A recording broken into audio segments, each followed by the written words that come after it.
inti dari kriptonya itu, ya kan, datiahnya itu tidak ada manfaatnya. Oh, berarti kata kuncinya tidak ada manfaatnya. Di datiahnya. Maka kalau di sini, saya untung kok, ya memungkinkan. Itu untungnya dari mana? Jangan-jangan dari temannya yang rugi.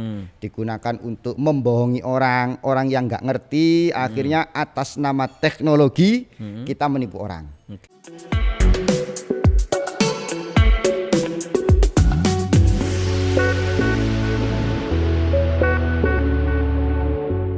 Assalamualaikum warahmatullahi wabarakatuh. Waalaikumsalam warahmatullahi wabarakatuh. Gus Hamim, gimana kabar? Alhamdulillah sehat walafiat. Alhamdulillah. Jadi Gus, pada kesempatan ini selamat datang di podcast Dunia Santri, Solusi untuk Negeri. Jadi pada kesempatan ini gini Gus, jadi akhir-akhir ini itu lagi rame Gus tentang yang namanya kripto Gus, ya. Kripto itu ternyata sekarang itu menjadi hal yang sesuatu yang baru dan dalam tanda kutip Gus yang lagi seksi saat ini di Indonesia Gus. Nah, beberapa hari yang lalu PBNU Jawa Timur itu kan punya fatwa tentang itu Gus. Tapi sebelumnya Gus, saya ingin sedikit cerita Gus. Jadi jumlah investor aset kripto di Indonesia per Desember 2021 itu telah mencapai 11 juta orang. Jadi 11 juta orang ini menginvestasikan uangnya, asetnya ke kripto, ya. Padahal Gus, pada tahun 2020 yang lalu itu pengguna kripto masih sekitar di bawah 5 juta. Sekarang tahun kemarin itu sudah meningkat 11 juta orang, ya. Selain itu Gus, akumulasi nilai transaksi aset kripto pada tahun 2021 meningkat hingga 859,45 triliun hanya dalam waktu 1 tahun, ya. Atau rata-rata Gus per hari mencapai 2,3 triliun. Ini kata Jerry dalam keterangan tertulis pada waktu Jumat, ya, 28 Januari 2022 Gus. Ini tentang kripto Gus. Kemudian di beberapa penelitian Gus, ini saya memberikan mukadimah dulu Gus ya. Siap. Tentang kripto ini Gus. Jadi kripto ini ada mempunyai beberapa makna Gus. Yang pertama dimaknai mata uang Gus.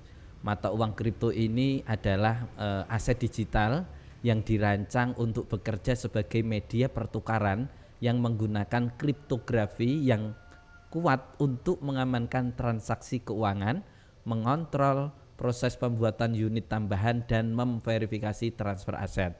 Lah, mata uang kripto ini Gus yang paling tua dan terkenal, kita kenal namanya Bitcoin. Ada yang lain, ada Litecoin, ada Ethereum, ada Ripple, ada Stellar, ada Dogecoin dan seterusnya Gus. Jadi banyak sekali. Nah, dan diadakannya kripto ini pertama kali itu di launching, ya. Bitcoin itu tahun 2009. Sebenarnya sudah ada tahun 83 oleh ahli kriptografi Amerika namanya David Chaum, Gus. Dulu istilahnya itu e-cash atau digicash, ya. Kenapa? Karena ini tidak bisa dilacak oleh bank, oleh pemerintah atau oleh pihak manapun, Gus. Nah, kemarin 2009 Satoshi Nakamoto, ya, ini sudah meluncing Bitcoin Gus, dan sekarang sudah menjadi sesuatu yang ngetren di Indonesia. Tadi 11,2 juta orang Indonesia main kripto dengan total 859,45 triliun. Gimana sih Gus, kemarin PBNU Jawa Timur itu mengadakan Basu Masail Gus. Jadi jenengan sebagai Basu Masail itu apa Gus? Mungkin teman-teman bisa diceritakan lembaga Basu Masail itu apa Gus? Baik, lembaga Basul Masail adalah salah satu lembaga yang diamanai untuk menjawab problematika keumatan yang terkait dengan hukum syariat dan terdiri para ulama-ulama, para kiai-kiai sesuai dengan tingkatannya, baik di PW ataupun di PC dan seterusnya. PW itu provinsi ya Gus ya? PW itu provinsi. PC kabupaten kota. PC kabupaten kota. Oke.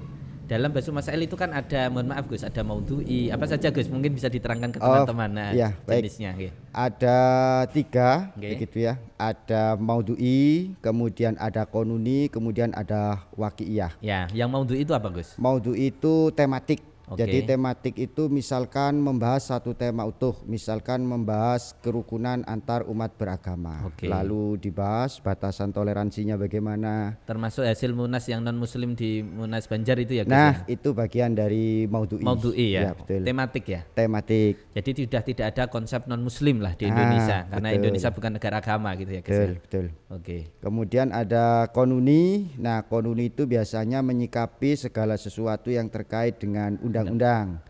Baik undang-undang pidana ataupun yang berkaitan dengan KHI. Oke. Misalkan contohnya bagaimana ada KHI yang menyatakan sah tolak itu harus di pengadilan. Oke. Kayak begini konuni. Kemudian yang terakhir ada waqi'iyah. Waqi'iyah itu berarti kasus yang benar-benar terjadi yang membutuhkan jawaban dan solusi secara syar'i.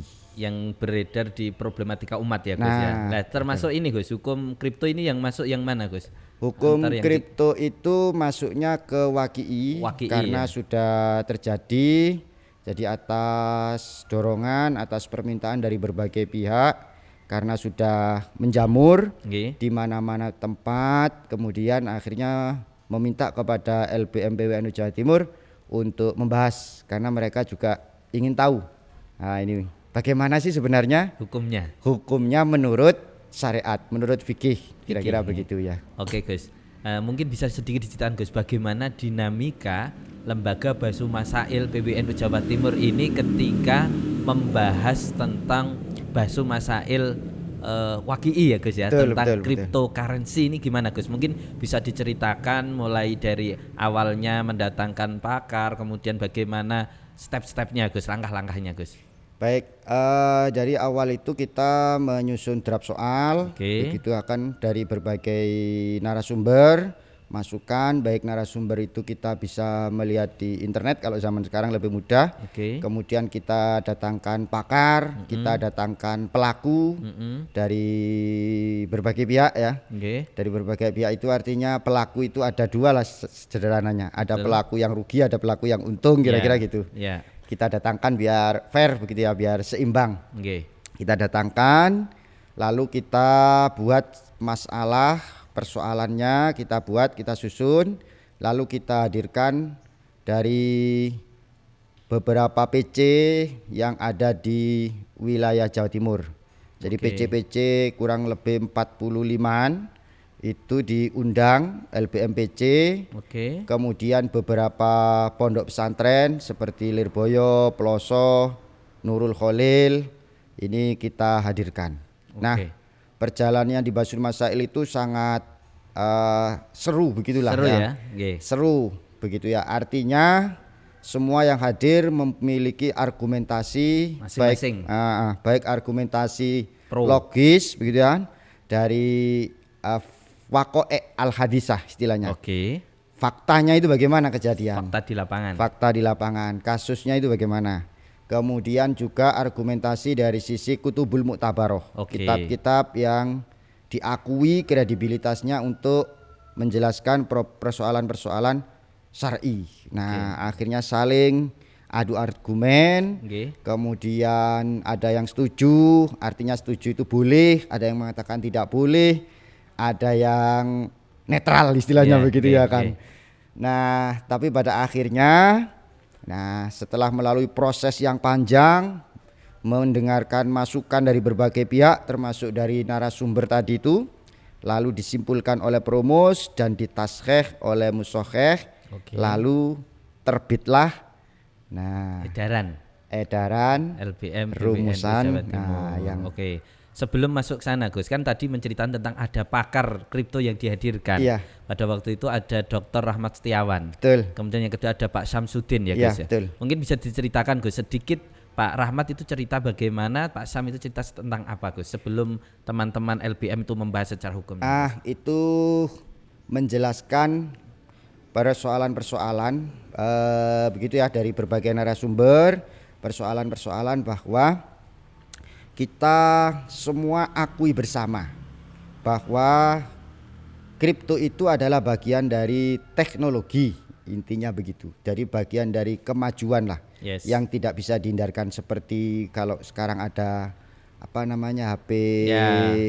smartphone. Betul. Kalau dulu ada HP yang tulit-tulit itu, Nggih. ini adalah sebuah kenyataan lah Yes. yang tidak bisa dihindarkan. Betul. Artinya Keniscayaan itu, ya, Gus. keniscayaan. Artinya apa? Artinya bila ini dimanfaatkan dengan benar, tentu akan membawa manfaat yang luar biasa.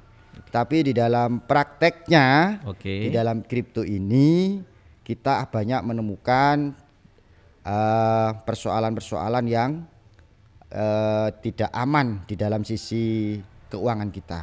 Oke. Kira-kira begitu garis besarnya. Garis besarnya itu ya. Nggih. Terus termasuk juga tidak bisa dikendalikan oleh perbankan negara ya, Gus Betul, ya. itu menjadi diantaranya. salah satu pertimbangan penting Betul, ya. betul. Oke, Gus. Sebelum lanjut, Gus. Jadi ekonomi ini kan merupakan ranah hukum Islam yang bersifat dinamis ya, Gus Betul, ya. betul. Apa ya, kalau bahasa nazar ilal ma'ani lah ya. Betul. Jadi perkembangan teknologi digital itu seperti yang jenengan ceritakan tadi ini kan berpengaruh terhadap perubahan alat tukar ya kan. Ya. Jadi ketika kita di internet mengadakan jual beli di internet itu ternyata alat tukarnya itu tidak harus dengan uang, Gus. Nah, salah satunya ini ya cryptocurrency ini, Gus. Jadi ini merupakan salah satu bahasa dalam agak kerennya itu transformasi teknologi digital ya, anak kandung dari transformasi teknologi digital ya. Makanya ternyata kripto ini bisa dijadikan namanya komoditas ya, dan juga bisa dijadikan sebagai alat tukar ini ya. Jadi kalau seperti itu gimana, Gus, menurut jenengan? Kan bahasa jenengan keniscayaan ini, Gus. Baik. Oke. Jadi dalam Islam itu ada maqasidus syariah. Oke. Tujuan-tujuan syariat Oke. itu adalah menjaga kemaslahatan Oke. dan menjauhi segala macam mafsadah. Oke. Dan itu ada 5 hal. Betul. Yang diantaranya yang terakhir itu adalah menjaga harta. Ya, hifdzul mal. Hifdzul mal. Yang Oke. pertama hifdzuddin, menjaga Hifdzuddin. agama. Yang terakhir itu adalah menjaga harta. Harta. Artinya syariat itu menjaga harta supaya harta kita ini aman. Nggih. Termasuk aman adalah tidak terbuang sia-sia. Oke. Termasuk aman adalah tidak mengambil barang orang lain. Nggih. Nah, ini termasuk dalam rangka menjaga keamanan harta Hifdzul mal dalam maqasidus syariah. dalam maqasidus syariah. Nah, dalam teori ilmu itu kita juga dikenalkan hukum itu ada 2, Oke. ada ta'abudi, Oke. ada ta'akuli. Ta'abudi itu artinya yang bersifat dogma. Ya. Seperti sholat harus 4 rakaat untuk Betul. duhur. Ada yang sifatnya itu adalah siasi atau muamalah. Oke. Yang sifatnya ini adalah dinamis. Oke. Yang kita harus memahami inti daripada syariat yang disebut dengan maqasidus syariah, Oke. sehingga kita tahu apa perkembangan zaman Oke. akan bisa menjadikan hukum itu berubah. Berarti Oke. al hukmu itu Yaduru yadu ma'ilatihi ma'ilatihi. atau Oke. yataghayyaru bitaghayyuri zaman wal Yes. amakin. Jadi bisa berubah seiring Sesuai dengan dengan waktu, seiring dengan tempat. Perkembangan zaman. Ini adalah karakteristik muamalah ataupun siasi ataupun adi. Ya. Nah, kira-kira adi adat. Adat, Adat ya. Oke. Nah, lalu kita masuk dalam persoalan ini. Jadi Allah Ta'ala itu berfirman, ya ayyuhalladzina amanu la ta'kulu amwalakum bainakum bil batil illa antakuna tijaratan antara minkum. Jadi kita tidak boleh mengambil harta, baik harta itu milik kita sendiri, harta itu milik orang lain, milik siapapun, kecuali dengan cara tijaroh, Atau perdagangan, ada tukar menukar yang dilegalkan dari ridho. saling Jadi, ridho. saling ridho yang kemudian sodirotan anti binafsin, yang muncul dari kita itu Diri sendiri. betul-betul rela. Rela. Nah, jadi bukan karena keterpaksaan, bukan karena memang tidak berdaya dan seterusnya, tapi kita memang rela. Maka di dalam syariat itu kita tidak boleh buang duit. Jadi saya punya 100.000 meskipun kaya begitu ya kan, kita buang-buang ini tidak boleh. Orang kaya kok, Gus. Nah, Terserah kan orang kaya ini. Nggak padahal boleh ini ya. duit-duitnya sendiri ya kan, Iya. karena tidak boleh membuang-buang menyanyiakan. harta, menyanyiakan harta. Lah ini tidak Bolehkan. tidak diperbolehkan. Maka transaksi apapun yang tidak sebanding dengan 100.000 ini sama dengan membuang-buang harta. Oleh karenanya kenapa kok ada larangan? Jadi misalkan Homer, Homer itu TM, betul. topi miring. Ya. Nah, terus apalagi itu merek-merek apal enggak itu? Nggak hafal Nah, saya. itu. Alim saya soalnya. Kenapa kok ini enggak boleh jual Iya. beli ini ya kan? Padahal ini uang 100.000, TM ini harganya ya taruhlah 100.000 gitu ya kan? Lebih Gus. Lebih ya? Lebih mahal. Nah, andaikan ini 100.000, kita nggak boleh jual beli ini. Kenapa? Karena ini sama dengan kita buang uang 100.000. Kenapa? TM ini kita miliki, tapi ini tidak boleh dimanfaatkan. Kan ini hukumnya haram untuk diminum. Maka transaksi ini tidak boleh. Kenapa? Karena ini membuang 100.000. Kira-kira begitu logika yang dibangun oleh ulama di dalam menjelaskan kenapa ini menjadi tidak diperbolehkan. Berarti nilai kemanfaatan. Ya, jadi harus ada nilai kemanfaatan yang kembali kepada orang yang mengeluarkan uang. Nah, baik itu di dunia atau di akhirat. Kalau di akhirat itu nanti adalah sedekah, hibah, wakaf dan seterusnya. Oke Gus. Wah, ini semakin menarik ini Gus. Oke, kita kembali ke laptop Gus tentang kripto Gus ya. Tadi hukum sudah jenengan ceritakan ada yang ta'abudi. Jadi mau nggak mau udah kayak gini kita harus mau. Kenapa? Sholat kok maghrib kok 3 rakaat udah nggak bisa didebat, pokoknya itu ta'abudi gitu ya Gus ya. Betul. Kemudian kita kan masuknya ke bidang muamalah Gus. Kalau muamalah ini kan seperti tadi jenengan ya adi, jadi sesuai dengan ya duru ma'ilatihi atau tadilah sesuai dengan konteks zamannya. Nah, kripto ini Gus, kemarin bagaimana sih Gus hasil dari LBM PBNU Jawa Timur tentang cryptocurrency ini Gus? Baik. Jadi setelah melalui proses yang panjang begitu ya kan, apa sih sebenarnya kripto ini ya kan? Lalu bagaimana perjalanannya, sebenarnya apa dan seterusnya, bahwa sekarang teknologi semakin maju begitu kan.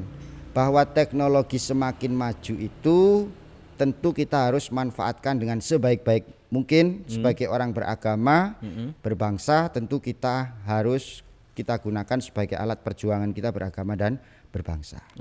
Tapi bukan berarti diperbolehkan untuk sebagai alat untuk dalam tanda kutip menipu orang, digunakan untuk membohongi orang yang nggak ngerti, akhirnya atas nama teknologi kita menipu orang.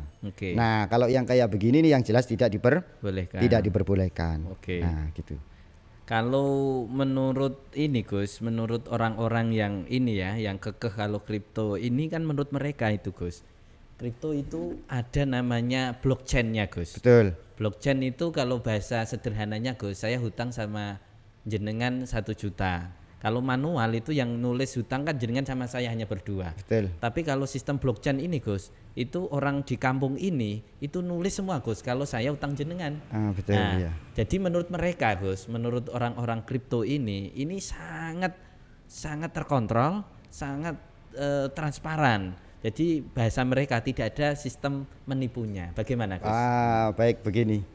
Jadi saya mengeluarkan uang 1.000 ya kan untuk beli tisu. Ya. Ataupun saya dagang tisu. Andaikan ini tidak laku saya jual, maka ini saya gunakan untuk ini ada manfaatnya. Ya, untuk lap keringat. Nah, maka tisu ini ada nilai fungsi, nilai guna. Baik. Uang itu juga kita butuh sebagai alat transaksi, maka kita butuh uang, begitu ya kan? Kemudian teknologi ya, kalau tadi berbicara teknologi dulu kita pakai uang kertas, bayar ke jenengan, saya beli jam tangannya misalkan, saya kasih uang kertas. Sekarang nggak perlu uang kertas, tapi cukup dengan transfer, m-banking. Inilah yang dimaksud dengan kemajuan teknologi. Atau pakai flash ya kan, flash BCA atau yang lain ya, atau e-money. Itu kemudian kita tempelkan aja, enggak usah ribet pakai uang. Itulah teknologi yang berguna dan bermanfaat. Nah, sekarang begini, pertanyaan pentingnya gitu, ada enggak orang yang beli kripto itu untuk dimanfaatkan sesuatu? Nah, pertanyaannya gitu, satu ya. Ya. Kemudian ada enggak orang yang seneng dengan kripto? ke kriptonya. Seperti seneng ketika beli burung meskipun harganya 100 juta dibeli karena dia seneng dengan suaranya. Wah, jangan cerita burung Gus. Ya Itu kan? itu. Ya kan? Ada berita jelek itu tentang Nah, itu, beli burung mahal ya. Ya kan, kemudian dengan warnanya Ya. dan seterusnya. Nah, kripto itu orang beli itu tidak digunakan seperti tisu untuk ngelap, tidak digunakan juga dibuat seneng-senengan, artinya seperti burung tadi itu, tapi dia membeli karena ada orang lain yang siap untuk membeli dengan harga mahal. Kira-kira begitu enggak? Ya, Kira-kira ya, ya, pemahaman publik kira-kira begitu enggak? Artinya datiah kripto, inti dari kriptonya itu, ya kan, datiahnya itu tidak ada manfaatnya. Oh, berarti kata kuncinya tidak ada manfaatnya. Di datiahnya. Oke, Jadi oke. orang beli itu hanya ingin menjual lebih mahal karena ada yang siap membeli mahal. Andaikan itu sudah tidak ada yang beli, sudah tidak bisa diapa-apakan itu. Nah, kripto itu sudah tidak diapa-apakan dan ini banyak sekali orang yang memiliki jenis kripto yang tidak bisa dimanfaatkan apa-apa. Oke. Dan itu ratusan juta.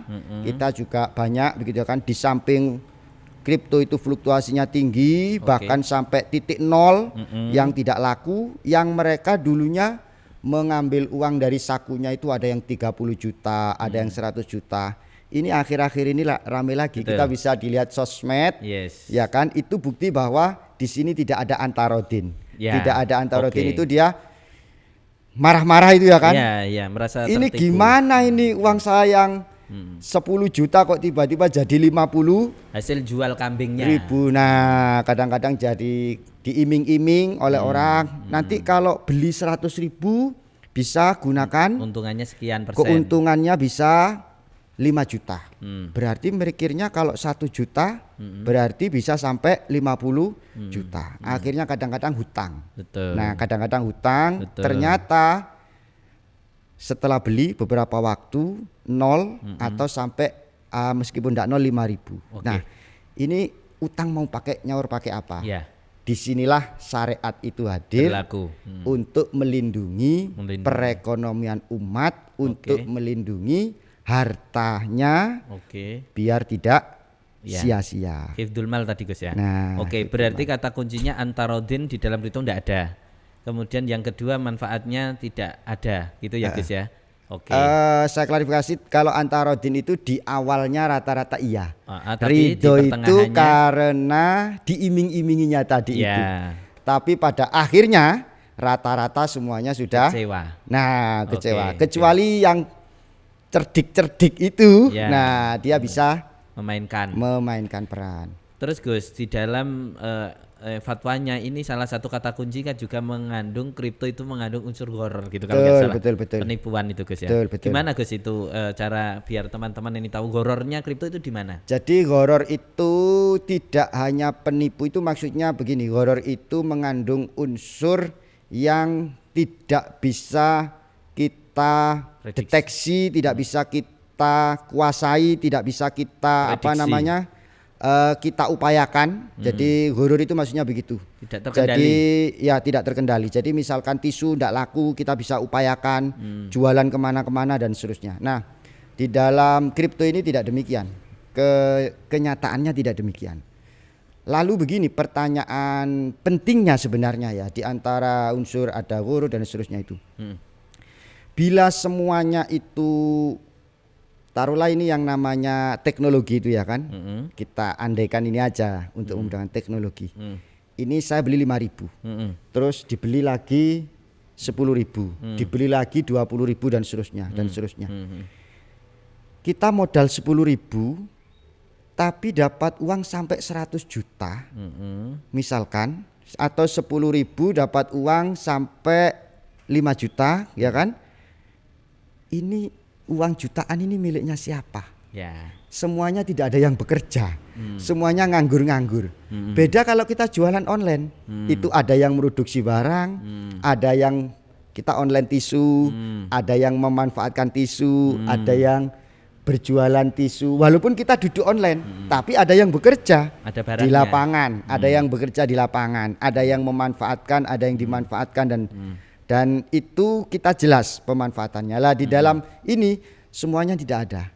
Maka apakah uang kita hasil itu jangan-jangan itu adalah uang saudara-saudara kita yang rugi-rugi itu? Maka kalau di sini, oh saya untung kok, ya memungkinkan. Itu untungnya dari mana? Jangan-jangan dari temannya yang tadi, rugi. yang Lah ini kan dirugikan. merugikan umat kalau kayak begini caranya. Oke. Maka pertanyaan pentingnya untuk mengatasi ghurur ini diantaranya di samping yang tadi itu, uang ini dapatnya dari mana? Oke. Ini bingung loh pakar ekonomi itu bingung. Modal 10.000 dalam menitan bisa menghasilkan jutaan. Ini kira-kira pakar ekonomi ini kayaknya bingung ini.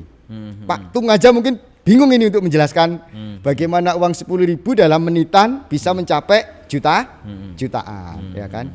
Kecuali ada mencuri, ya kan? Ya. Judi, ya kan? Ya. Nah, maka ya model-model kayak begini inilah. Ya. Oke. Berarti intinya ghoror itu sesuatu tidak hanya mengandung unsur penipuan tapi sesuatu yang tidak bisa dikendalikan, Betul. tidak bisa dikontrol, Betul. dan tidak mempunyai nilai manfaat dan seterusnya itu ya betul Gus ya. ya. Jadi kata kuncinya di situ ya Gus ya. Makanya untuk sebagai upaya maqasidus syariah hifdzul mal, Betul. maka berlakulah kaidah darul mafasid muqaddamun ala jalbil masalah itu ya Gus ya. Betul Mencegah bisa. kerusakan, kehilangan uang itu diutamakan. Betul. Makanya PBNU Jawa Timur LBM lebih menekankan lil ikhtiyat ya Gus ya. Lebih Betul, berhati-hati ya Gus ya. iya. Karena masih banyak usaha lain yang jelas-jelas halalnya, yang jelas-jelas diakui oleh para pakar ekonomi yang menguntungkan begitu ya kan.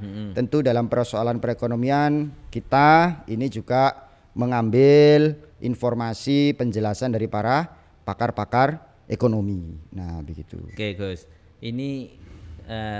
Ini agak menyinggung sebelah ya Gus. Siap. Ya, jadi teman-teman kita di sebelah juga. Sebelah mana ini? Sebelah selatan lah ya. Siap. Jadi teman-teman kita di sebelah itu Iya. alasannya menghalalkan kripto Gus. Betul, Kalau PBNU betul. Jawa Timur kan jelas mengharamkan ya Gus ya. Iya. Itu ada beberapa kata kunci Gus. Jadi kripto menurut teman-teman ini sudah sah sebagai alat tukar maupun sebagai komoditas. Sudah sah sebagai al-saman maupun sebagai al-musman Gus. Karena apa? Syarat rukunnya yang pertama muntafa, memiliki manfaat. Ya, itu menurut mereka Gus. Betul. Manfaatnya menurut mereka muntafa. Yang kedua, ya, itu bisa diserah terimakan atau makdur ala taslimih. Jadi Betul. bisa diwariskan lah bahasanya kalau ke ahli waris itu. Yang ketiga, bisa diakses jenis serta sifatnya oleh kedua belah pihak. Jenengan sebagai pembeli maupun saya sebagai yang jual itu sama-sama tahu, atau bahasanya makluman lil akidain. Nah, ini bagaimana Gus? Menurut jenengan Gus, menurut mereka kripto ini sudah memenuhi syarat rukun sebagai alat tukar maupun sebagai aset atau komoditas. Baik begini. Pertama bahwa yang jelas haram itu adalah riba. Oke. Yang jelas haram itu adalah judi. Oke. Itu jelas haram ya dalam Ya. kaitannya dengan urusan harta. Ya. Dalam persoalan ini kita akui bahwa ini adalah namanya ijtihadiyah. Oke. Artinya menurut saya bila ada teman-teman yang punya pemikiran dan pendapat lain tentu kita akan hormati. Nah, begitu.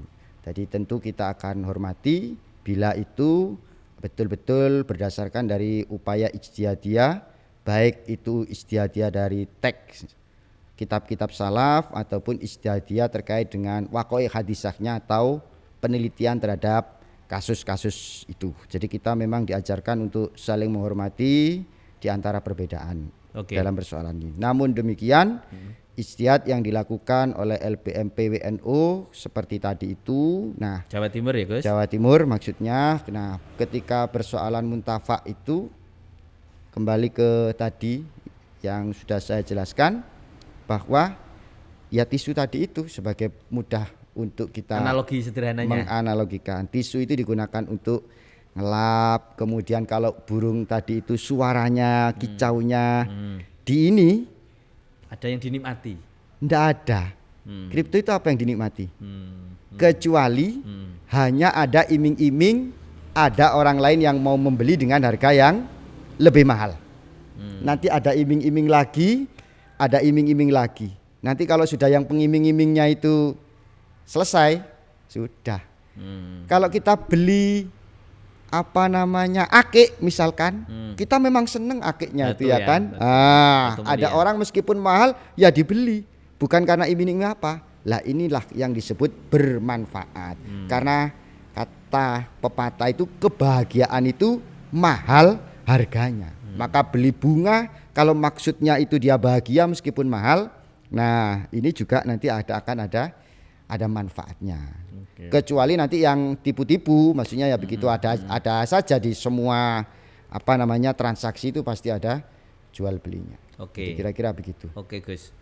Sebentar, di samping kita ketahui akhir-akhir ini yang sudah kena tipu begitu ya kan.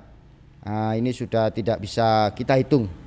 Artinya analisis kita terhadap fakta, analisis lapangan ini sudah sangat banyak lah.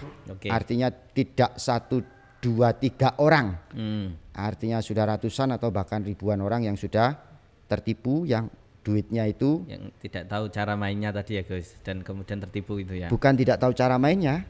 Ya dia sudah tahu cara mainnya, sudah ada istilahnya yang membimbing dan seterusnya ya, tapi memang sistemnya demikian. Sistemnya ya. Ya, enggak tahu apa dikendalikan developer atau apa. Artinya faktanya ini yang mengalami kerugian sudah sangat banyak sekali. Ya, ini untuk membuktikan bahwa ini ada sistem yang bermasalah. Kira-kira begitu. Oke Gus, ini sebelum lanjut ini alasan lagi Gus dari sebelah Gus. Jadi menurut mereka ya, yang pertama ya, kenapa dibolehkan itu yang pertama ini tidak horor menurut mereka, ini jelas. Kemudian juga tidak perjudian seperti cerita tadi ya. Iya. Jadi menurut mereka fluktuasi harga itu mengikuti hukum pasar atau supply and demand Gus ya. Yang secara Islam juga dibolehkan oleh hukum Islam. Kemudian dengan teknologi digital blockchain tadi yang saya ceritakan, satu kampung mencatat tentang sesuatu yang ada di kripto, jadi semuanya bisa tercek siapa yang punya, kemudian beredarnya di mana, bisa di tracing Gus. Dia punya tingkat keamanan yang tinggi dan mampu terhindar dari upaya kecurangan dan manipulasi. Ini cryptocurrency ini sudah terbukti beroperasi Gus, mulai dari dulu sampai sekarang dan bertahan sampai saat ini. Nah, ini menurut mereka Gus ya. Jadi menurut mereka itu kenapa kalau uang itu walaupun secara kertas seumpama 100.000 Gus. Tapi selain itu bank itu mencadangkan emas lah seharga 100.000. Kira-kira gitu kalau model uang kan gitu. Jadi ini kertas. Memang sebenarnya 100.000 kan kertas Gus. Tapi ada nilainya, value-nya 100.000 itu karena ada yang menjamin yang namanya bank. Jadi ada emas yang menjamin seharga 100.000 gitu. Jadi tidak serta-merta seperti nyetak kertas biasa, bukan. Nah ini menurut orang-orang kripto itu juga sama Gus. Jadi kripto ketika didesain ya, terutama Bitcoin lah Gus yang paling tua lah ya. Kita membahas kan kemarin baru-baru ini kan banyak sekali koin-koin baru yang muncul lah ya. Kemarin Elon Musk itu juga punya koin, bahkan kalau nggak salah putrinya Ustadz Yusuf Mansur juga punya koin baru. Yang dibully banyak orang itu ya. Kemudian kalau nggak salah anak Asanti juga punya koin yang baru. Yang dibully juga itu. Kalau ini kita yang agak terkenal lah Gus ya, yang Bitcoin itu punya hukum seperti itu Gus. Jadi dia itu mencetak atau mempunyai value dalam Bitcoinnya ini itu ada nilainya Gus, jadi tidak sembarangan. Ini menurut mereka loh Gus. Ini gimana Gus kalau menurut pandangan jenengan? Jadi yang ada value itu artinya begini. Jadi kalau kita punya ATM, ini ada catatan 1 juta, maka ini pasti kita bisa tukar uang di ATM atau di bank. Nilainya sama pasti dengan yang angka. Ini yang disebut dengan value itu demikian. Tapi kalau cryptocurrency itu berdasarkan pengalaman, fakta dan pengalaman, yang terjadi di lapangan, tidak 1-2 Betul. cryptocurrency yang dulu harganya beli ratusan juta hari ini 0 rupiah. Betul, Bahkan betul. dikasihkan orang aja sudah nggak mau kalau Ya. kayak gitu. Tapi kalau kembang semahal-mahalnya turun harga dikasihkan ke orang kan mau. Masih mau. Cabai itu andaikan murah itu kadang-kadang kalau mau dijual itu kadang-kadang nggak nutut begitu ya kan, dikasihkan orang Masih mau karena bisa dimanfaatkan. Bisa Nah, bikin mie ya. Bikin begitu. Kalau kripto ini sudah nggak laku, sudah nggak ada mau orang dikasih itu ngeribet-ngeribetin, Nggak bisa diapa-apain lah. nggak rasanya. bisa diapa-apain, tadi itu nggak ada manfaat gunanya, tidak ada. Karena orang itu beli bukan kemanfaatannya, beli karena ada yang siap membeli dengan harga Yang lebih mahal. Nah, ini jangan-jangan, yang siap-siap ini kita juga tidak bisa mengendalikan. Oke. Dan memang Gus, kripto ini tidak bisa dikendalikan oleh negara. Betul. Jadi mata uang ini memang didesain, diciptakan untuk menjadi antitesa dari keuangan negara, Gus. Bagaimana Gus menurut jenengan? Karena ketika negara itu semua sesuatu kan ada namanya PPATK, ada segala sesuatu keuangan kita yang berhubungan di negara kita itu kan semua ada aturannya. Cuman ini kan kripto belum ada aturannya dan belum bisa dikendalikan oleh negara. Mungkin itu juga menjadi ya Gus ya, pertimbangan oleh PBNU Jawa Timur hukumnya itu. Tapi jauh lebih penting dari itu, kalau yang dimaksud adalah mengganti rupiah tentu tidak bisa. Kan ini melanggar undang-undang. Dan lebih penting dari itu lagi, maka sebelum ini diatur, sebelum ini diberikan aturan-aturan oleh pemerintah lebih ini kalau kita berbicara siapa sih penanggung jawab kripto ini kan tidak ada. Siapa yang bertanggung jawab atas nama kripto ini kan belum jelas juga orangnya. Nah, sebelum berbicara jauh-jauh jelaskan manfaat kripto itu apa. Nah, begitu. Ya kan, manfaat kripto itu apa? Kecuali aset gimana? Kalau misalkan itu aset, ya gak duwe-duwenan, tapi nggak ada apa ya? Saya tidak tahu ya kalau ada orang seneng punya kripto yang sudah nggak laku, nggak ada. Rata-rata orang marah-marah. Beda kalau orang punya HP jadul itu ya kan, kemudian itu nggak laku, itu masih seneng orang. Buktinya ada radio yang berjudul nasional itu jadul sekali, itu malah mahal sekarang. Karena itu digawin nilai unik. Ya, digawin duwen-duwenan istilahnya itu tadi itu digawin duwen-duwenan iya. Di kripto ini tidak ada yang mau bikin duwen-duwenan itu. Semuanya marah-marah emosi itu. Pasti itu ke atasnya itu atau ke developernya itu dia pasti marah-marah itu. Kalau sekarang kan marah-marahnya orang itu diketahui orang banyak masalahnya itu ya kan. Cuman ini Gus, untuk kayak ini anak-anak muda ini sukanya ngegame. Betul. Sukanya ngegame itu terkadang kalau beli, mohon maaf, ada slot atau apalah bahasa mereka itu mereka membeli jasa game dan aksesorisnya dan belanja-belanja di internet itu menggunakan kripto, Gus. Betul. Jadi dia manfaatkan kripto itu untuk sebagai alat tukar di game, di internet itu. Gimana itu, Gus? Betul. Jadi kalau kayak begitu itu tergantung kriptonya. Jadi bila kripto itu masih tadi itu iming-iming yang mau beli yang mau beli harga tinggi itu pasti mau begitu. Bila mereka juga menggunakan kripto tersebut sesama member lah istilahnya, sesama pengguna daripada kripto.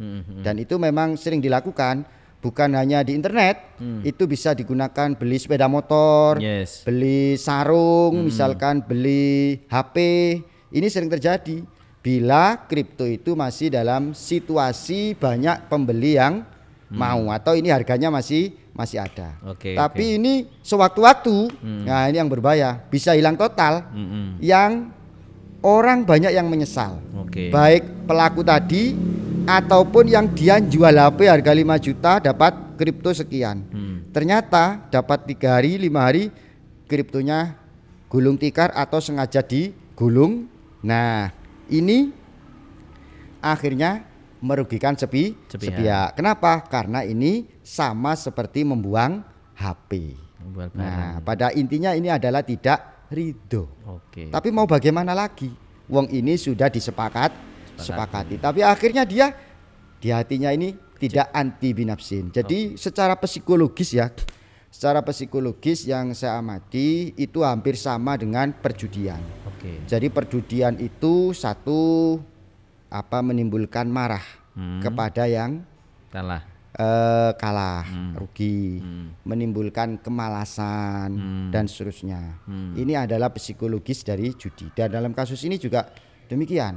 Jadi yang dulunya bekerja giat karena ada ini males bekerja karena nganggur cuma uang 100.000 lalu bisa meningkat menjadi 10 juta berlipat-lipat. Akhirnya nganggur, kerjaan ditinggalkan, kemudian nyata-nyata nanti rugi, uangnya habis semua, lalu stres.